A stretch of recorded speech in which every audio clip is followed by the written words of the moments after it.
Levels and curves are two of the most basic and important tools in photo editing. But what's the difference? When should you use levels? When should you use curves? Are curves better than levels? Do you need both? Hello, I'm Rod Lawson, and this is a video for amateur photographer explaining the difference between levels and curves and when to use them.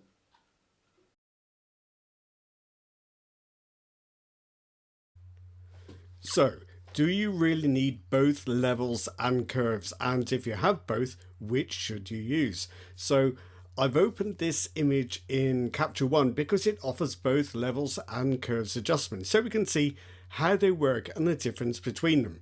So the main problem with this image is just a general lack of contrast. It was shot with a longer focal length lens on a slightly hazy day. So we'll open the Tools panel in Capture One, and I've already got the levels panel and the curve panel expanded so you can see what we're doing. So let's start with levels. I'll close the curve panel for a moment.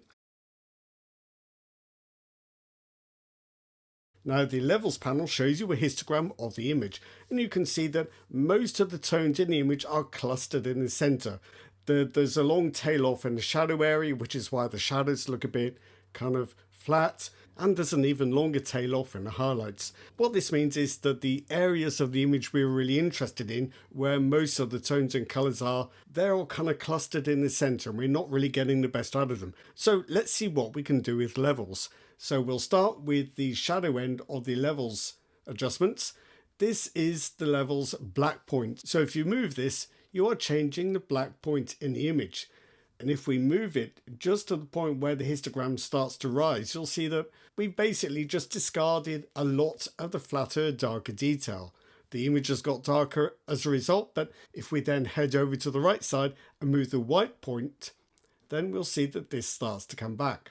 And we can just drag it to there, which is where the histogram essentially kind of tails off towards zero. So suddenly we've got a whole lot more contrast. The advantage of this method is that it's very quick and simple. You can see which shadow areas you can get rid of, you can see which highlight areas are expendable, and then you can maximize the contrast in between. So how is curves different? Let's take a look. Now let's do the same kind of thing, but using the curves panel instead. So as you'll see, both levels and curves display a histogram, but with the curves panel, you've got additional control. What we can do here is, instead of chopping off the darkest and lightest parts of the photo like we did with the levels dialog, what we can do is we can simply suppress the shadows so that the detail is still there, but they're darkened down and just made a bit deeper. And similarly with the highlights, we can add another control point and we can brighten up the highlights without getting rid of them completely. And by adjusting the shape of the curve, you can also adjust the overall brightness of the image. So I think we've got a result that looks broadly similar, but how much difference has that made? So to see this, we're going to need to zoom in and take a closer look at the fine detail in the shadows and highlights. So this is the image I've adjusted with curves, and you can see there's just a little bit of detail in the shadows by the side of that tree. If I go to the one made with the levels adjustment, you'll see that that detail has largely gone and the overall effect is somewhat coarser. And similarly, I can move over to some of the highlights in the shot. You can maybe see there's a cruise ship just poking out behind that church and the tree in the middle there. This is the levels adjustment, this is the curves adjustment, and you'll see that there's more highlight detail in the image I adjusted with curves. So if it comes to sacrificing shadow and highlight detail, then levels, they're a kind of quick fix, but there is some cost. So curves can give you a more subtle outcome. So this is all very well. We're working in Capture One. We have a choice between levels and curves. What if we're in Lightroom, which doesn't? Lightroom simply has a tone curve. So let's take a look at that next. So here we are with the same image opened in Lightroom, and here you'll see I've got the tone curve panel open. So can we use this single panel to achieve the same results we can get from both levels and curves adjustments? Well, we can.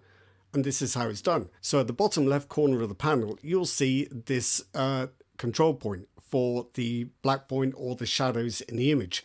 Now you can simply drag this across to meet up with where you think the key parts of the histogram begin.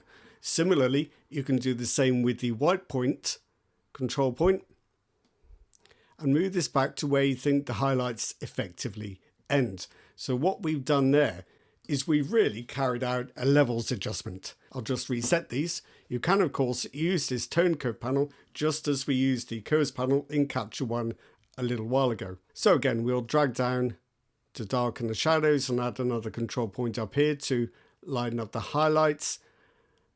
And again, what we've achieved here is we've got the same kind of contrast and color saturation we wanted in the main subject, but we preserved more of the shadow and highlight detail because we haven't clipped it off. So there's one more thing you might want to have a look at, and I can show you a kind of hybrid technique where you do both at the same time. So here we are with the unedited image again. So let's say we decided that some of the shadow detail is definitely expendable.